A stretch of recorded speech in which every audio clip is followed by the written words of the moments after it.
বিশ্বকাপ আর এশিয়া কাপের প্রস্তুতি হিসাবে নেপাল বা নেদারল্যান্ডসের সাথে সিরিজ আয়োজনের পরিকল্পনা করছে ক্রিকেট বোর্ড।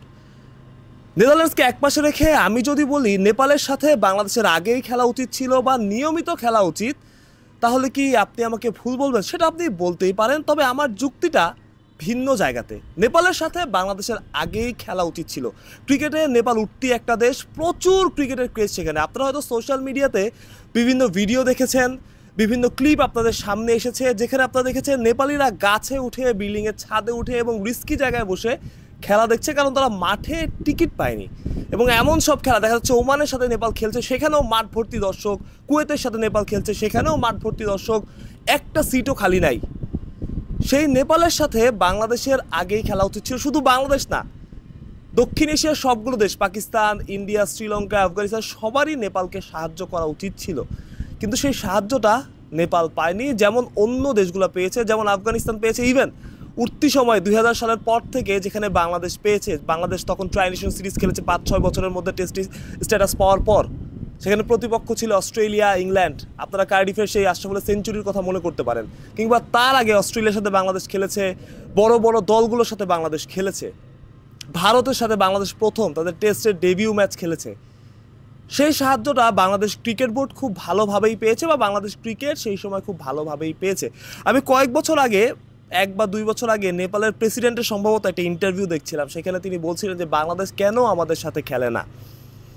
আমি তো বলবো শুধু খেলা না, বাংলাদেশের নেপালে গিয়েই খেলা উচিত, এবং নেপালের মাটিতে গিয়ে বাংলাদেশের রেগুলার অন্তত ন্যাশনাল টিম না হোক, এই দলের খেলা উচিত। যে কোনো যুক্তিতেই আপনি যে কোনো যুক্তি দেন, বাংলাদেশের যত খারাপ সময়ে আসুক, বাংলাদেশ দল নেপালের থেকে যোজন এগিয়ে। বাংলাদেশ সব বড় দলগুলোকে বাংলাদেশের হারানোর সামর্থ্য আছে। হয়তো বাংলা জিততে পারে না রেগুলারলি, বাংলাদেশ অস্ট্রেলিয়ার সাথে হয়তো 5টা ম্যাচ খেলে 4টাই হারবে বা 5টাতেও হারতে পারে, বাট আপনিও হয়তো বিশ্বাস করেন, ওই বিশ্বাস নিয়ে টিভি পর্দায় দেখতে বসেন যে বাংলাদেশ হয়তো বা জিততে পারে যদি টিমটা আমাদের হয়। নেপাল যদি ঠিকঠাক 2014 সালে নেপাল প্রথম বিশ্বকাপ খেলেছিল, আমি যদি ভুল না করে থাকি, নেপাল যদি ঠিকঠাক পরবর্তীতে তাদের প্রতিবেশী দেশগুলোর থেকে ক্রিকেটে সেই সাপোর্টটা যদি পেত, তবে হয়তো বা নেপাল বাংলাদেশ না হলেও আফগানিস্তান কিংবা এই রকম দল হতো। কিন্তু নেপাল আলটিমেটলি সেই সাহায্যটা পায়নি, এবং বড় কোনো দলের সাথে তাদের খুব একটা সিরিজ খেলতে দেখবেন না। ওয়েস্ট ইন্ডিজ এই দল বা ওয়েস্ট ইন্ডিজের সাথে একটা সিরিজ খেলেছিল তাদের মাটিতে, কিন্তু কোনো বড় দল সেখানে ট্যুর করেনি। আমার কাছে মনে হয় বাংলাদেশ এই দলের, জাতীয় দলের না হলেও এই দলের নিয়মিত সেখানে ট্যুর করা উচিত। আপনারা নিউজিল্যান্ডকে দেখবেন যে রেগুলার আমাদের দেশে আসে, খেলে। আমরা কিন্তু নিউজিল্যান্ডের থেকে অনেক পিছিয়ে ক্রিকেটে, তারপরেও তারা আসে।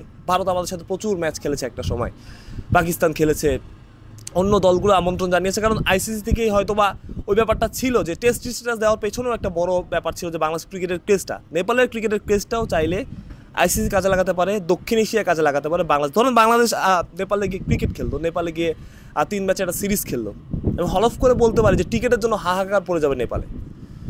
প্রচুর মানুষ, এখানে বাংলাদেশ ক্রিকেটেরও ব্র্যান্ডিং হবে, বাংলাদেশের ক্রিকেটারদেরও ব্র্যান্ডিং হবে, সব কিছুই হবে। বাংলাদেশে একটা অন্য কন্ডিশন। নেপাল তো এত খারাপ দল না, নেপাল তো মনে করেন যে মালয়েশিয়া, ভিয়েতনাম না। নেপাল মোটামুটি স্ট্যান্ডার্ডের ক্রিকেট তো নেপাল খেলে। নেপালের সাথে বাংলাদেশের বিশ্বকাপে ম্যাচ ছিল, বাংলাদেশ খেলেছিল, তো বাংলাদেশের মনেও ভয় ধরেই দিয়েছিল যে তোলো জিতে যেতে পারে, এমন একটা পরিস্থিতি সৃষ্টি হয়েছিল। সো আমি এটাই বলছিলাম যে আপনারা হয়তো অনেক হাসাহাসি করছেন কালকে থেকে যে নেপালের সাথে বাংলাদেশের সিরিজ আয়োজনের কী দরকার। হ্যাঁ, ওই ব্যাপারটা যদি চিন্তা করেন যে হ্যাঁ কোনো দল না পেয়ে আমরা নেপালের সাথে খেলছি, সেটা হয়তো বা আপনারা প্রশ্ন তুলতে পারেন সেটা নিয়ে। বাট আপনি যদি সব কিছু মিলিয়ে চিন্তা করেন যে নেপালের সাথে বাংলাদেশের আগেই খেলা উচিত ছিল, বা নেপালকে ওই জায়গাটা দেওয়া বাংলাদেশের দায়িত্ব ছিল। আমি জানি না সিরিজটা হবে কিনা, বাট সিরিজটা হলে খুব একটা পজিটিভ সাইন। আমি ভবিষ্যতে চাইবো জাতীয় দলের তবে ব্যস্ত শিডিউল, জাতীয় দল না হলেও অন্তত এ দল, এবং এ দলের যদি যায় বাংলাদেশ দল ন্যাশনাল টিমের ক্রিকেটার, আমি জানি প্রচুর হাইপ তারা পাবে, ভালো একটা এক্সপিরিয়েন্স নিয়ে তারা দেশে ফিরতে পারবে। এবং মাঠে এই দলের যে সিরিজগুলো হয়, অনেক ক্রিকেটার থাকে তারা ইন্টারন্যাশনাল ন্যাশনাল টিমে খেলে নাই, তারা আসলে ওই দর্শকের সামনেও কখনো খেলে নাই। সো তারা ওই দর্শক, ওই ফ্যান এনভায়রনমেন্টটাও তারা মাঠের মধ্যে পাবে। সুতরাং এটাই আমি বলছিলাম, আমার যুক্তিটা এখানে যে নেপালে শুধু বাংলাদেশ না, শ্রীলঙ্কা, আফগানিস্তান, ইন্ডিয়া যারা এগিয়ে আছে ক্রিকেটে, তাদের নিয়মিত আসলে ট্যুর করা উচিত। অন্তত জাতীয় দল না হলেও বয়স ভিত্তিক দল, এ দল, হাই পারফরমেন্স ইউনিট যেটাই আছে। মিরপুর থেকে মাহরুষ প্রত্যয়, বিডি ক্রিক টাইম।